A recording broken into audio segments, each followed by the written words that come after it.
We could talk about the Texans a little bit. They beat the Dolphins 20-12. That was a good win today for them. That was big. It was a big win. Covered his spread. And the Dolphins in big games are just—it's like tale as old as time. It's the same. I don't understand how it's possible they're this bad. It's the same story every single time. Tua had 3 picks today. They had a big fumble. If you just go back and watch the highlights, it looks like every big time Dolphin game where it's close, something goes terribly wrong. It leads to a big turnover and a bad situation. They had a couple chances at the end of the game to punch in the end zone and tie it up.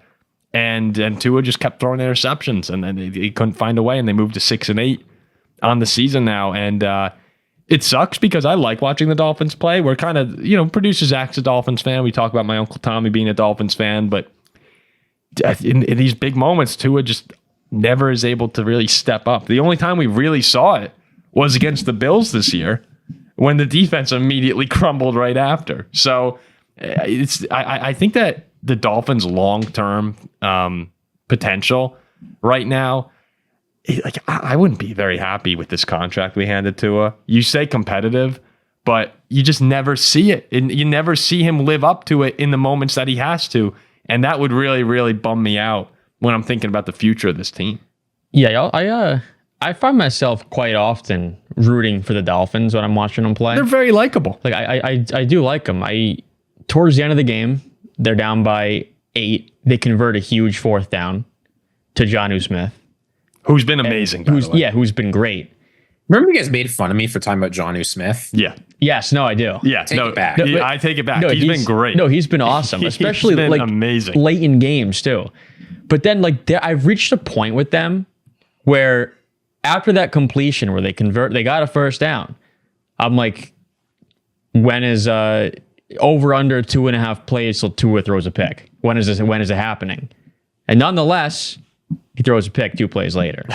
It's like a broken record with these guys. And it's shameful to see because they're right in these games and something bad happens at the end.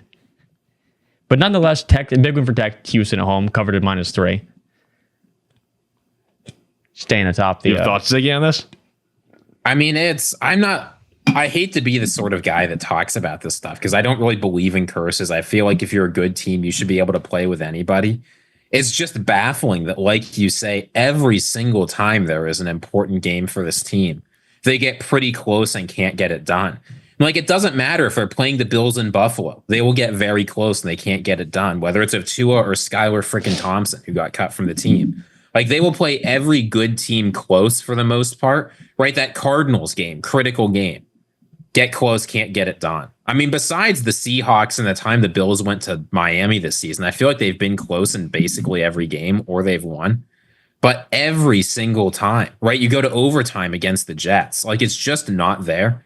And unfortunately, they backed themselves into a situation now where it feels like the thing that needs to change the most, getting a new quarterback in, is the only thing that can't be done. Right? You've got Tyreek Hill's not getting any younger. Jalen Waddle's got that contract. Like, you just have to ride it out with this core, I think, and wait until like 2027 when you can move off of the Tua deal in a few years. But it's hard to see this iteration of the Dolphins ever doing anything. The last couple of years were their best chances. It's gone. And this year, they're not even going to make the playoffs, probably. Yeah, completely agree with you. This version of Miami feels like last year was the ceiling, and the collapse at the end of the season, the loss to Buffalo at home to lose the 2 seed after controlling it the entire year. Like that was the ceiling. That was the peak of this run. And you're right. Just haven't looked right since. And you're right. Now you're stuck in this Tua contract, and the team's aging. It's a bad time to be a Dolphin fan. And this knocks them out. They're in a lot. I mean, yeah, they're in a lot of trouble. This Dolphins team, if there becomes an important game for them to make the playoffs, they're just going to lose it. The Dolphins and the Bengals are both 6-8 right now, and the Chargers, I believe the Chargers are the 7 seed at 8-6. Yeah, 8-6. Oh, the Broncos are 7 seed. So no, the Broncos are 9-5. Oh, they're the 6 right now? Yeah, they've jumped the Chargers. Kind of crazy. Wow. This game against the Chargers actually really matters. Oh, and you think about too the Bengals-Chargers game. Remember when they had that crazy comeback and McPherson kept missing kicks at the end of the game? The Bengals fans have to be so disappointed with the version of Joe Burrow that you're getting right now. The fact that they've lost so many crushing games this season, both of them to Baltimore, the I mean, the Kansas City game was horrible. The Charger game I mentioned, horrible. They found so many ways to lose, where if you turn around one or two of them, they're probably in good shape to get into the playoffs. And with the way Joe's played, you could beat anybody. Well, maybe if Joe Burrow was as good as Sam Darnold, he'd overcome the defense being poor. Maybe he would. That's all I'm saying. Real quick, because I know we do have Texans fans who listen to this show, and we haven't really hit Houston as much as we did last year. It's just different. Last year was so exciting with them, watching them play, the emergence of Stroud, and right now, they're 9-5. It's a good record. They're going to win the division, but it still feels like that excitement, that energy that was there last year isn't there this season. But they're going to host. Wally's exciting. Yeah. His sister, had some great moments for Notre Dame that we'll always remember from our time there. But I look at Houston right now. They're going to host a playoff game. I do think that they're vulnerable to get upset in that first round. But at the end of the day, you're going to need CJ Stroud to be a little bit better than he's been most of the year. And Nico Collins being back changes everything because he's one of the best receivers in football. But I feel like the ceiling for Houston is going to be capped at a divisional round again this season. Well, it's kind of weird. Right now, Houston's the number 4 seed. Yeah. And so let's say the season ends like how it ends. Like the season ended today, right now, right? They would host Baltimore. They'd host that Baltimore-Pittsburgh loser. Now, would you rather host one of those teams who far and away is the best wild card team and then go to Kansas City? Or if they have the 3, you host a wild card team you could probably beat a bit easier, but then go to Buffalo. I'm not. Like, Houston's in a weird spot. No, going to having Baltimore than Kansas City, that sucks. Like, I don't think they beat Baltimore at home. I think that Baltimore beat them. Yeah, I think that they would if they're hosting the Chargers or Denver. I would probably pick them to win that, but I'm not getting caught up on Kansas City or Buffalo. No, it's funny you talk about Baltimore and Kansas City because those are their next 2 games. Yeah. They go to Kansas City next week and then they host the Ravens after. I mean, they're only a game behind the Steelers now, though, for the 3 seed. Yeah, I think they are focused on what's going on internally because it's sort of weird. Like, it's not often you have a team with this many great players on it that just doesn't feel all that exciting, at least as an external observer. Like Derek Stingley had an incredible game. He's had a very good year. Obviously, some of the younger guys like Will Anderson Jr. are good too. Nico Collins, incredible. Joe Mixon didn't have a great game, but he's had plenty of good ones. Like, there are a lot of really exciting people on this team, but I think you're right, Paul. The player who really matters and the guy who needs to reclaim some of his older form, which is weird to say about a second-year player, is CJ Stroud. I mean, he's played all right, but if you look at what he's done the past few weeks, he threw for 130 yards against the Dolphins. He had an okay game against the Jaguars, and he had a mediocre game against the Titans. Like, not exactly the best teams in the AFC. And when he's on, we know he can be good. We've seen him play really, really well. We saw him obliterate the Browns in the playoffs last year. Like, this guy can play great football, but we haven't seen much of that this year. We haven't seen the superstar. It feels like the hope coming into this year, the reason Texans fans were so excited was they said if CJ Stroud can just take that next step, that'll be huge. But the step from decent player to star is so much easier to take than the step from star to superstar. I think expectations just got out of control a little bit too quickly. Now, look, he can still play good football. There's still a chance he finds his form near the end of the season against some good opponents, turns it on, and they're a real threat in the playoffs. But while I haven't been worried about what I've seen from them this year, it's too early to appoint him the Texans, the next superstar and the next elite dynasty in the AFC South. We got to see more from him. Well, that's the thing. Record-wise, I'm not saying how Stroud and them look. Record-wise, right now at this point in the season, this is a pretty similar team to last year, right? But in a lot of ways, it feels similar to last year. The defense is a little bit better. The offense is a little bit worse, but otherwise it's kind of the same. Right, but the only difference is last year was no expectations. So it didn't take a lot to exceed those. Stroud also had more moments, I thought, last year where I went, wow. Wow, he's going to take over. But talking about the spot they're in, being 9-5, being the current 4 seed, it was the same exact thing as last year.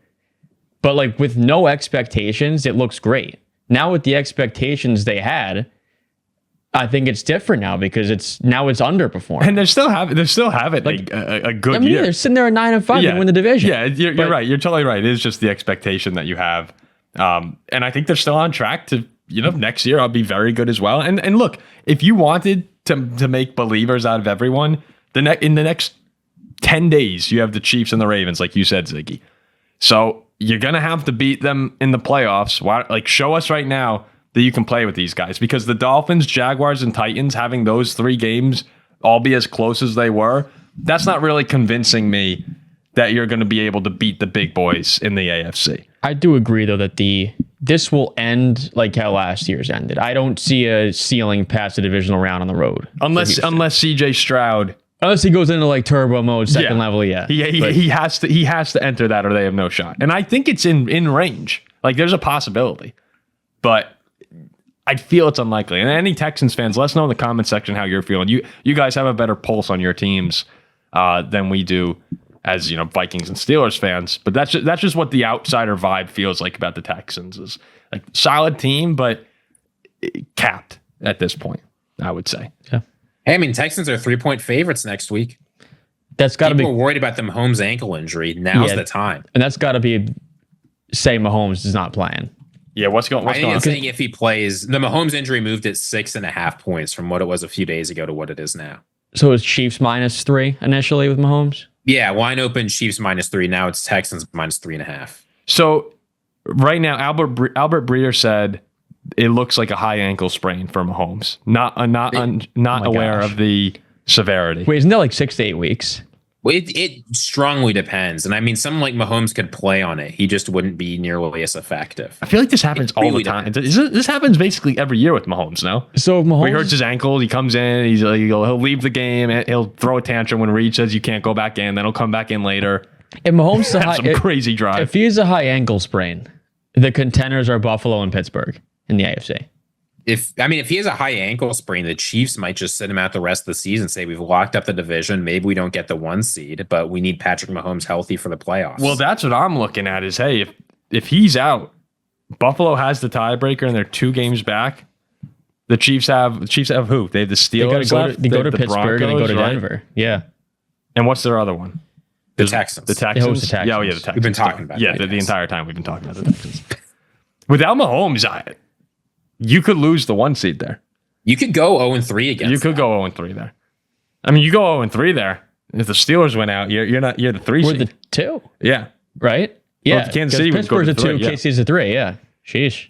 It opens doors. It opens doors. If they're the 1 seed, I really do think they're going to wind up back in the Super Bowl. I agree. But you know that home field going to Buffalo, I don't think this year that they would be able to pull it off. Not in Buffalo. They probably would. That's always what you think. That is what you think. The Chiefs have their magic. Like, I haven't felt this way about the Bills. Like, this is the first time I felt about the Bills that I have. That's how teams like the Bills get you. Listen, that's how Bills teams get you. Yeah, I know you guys well. This is what you're saying now.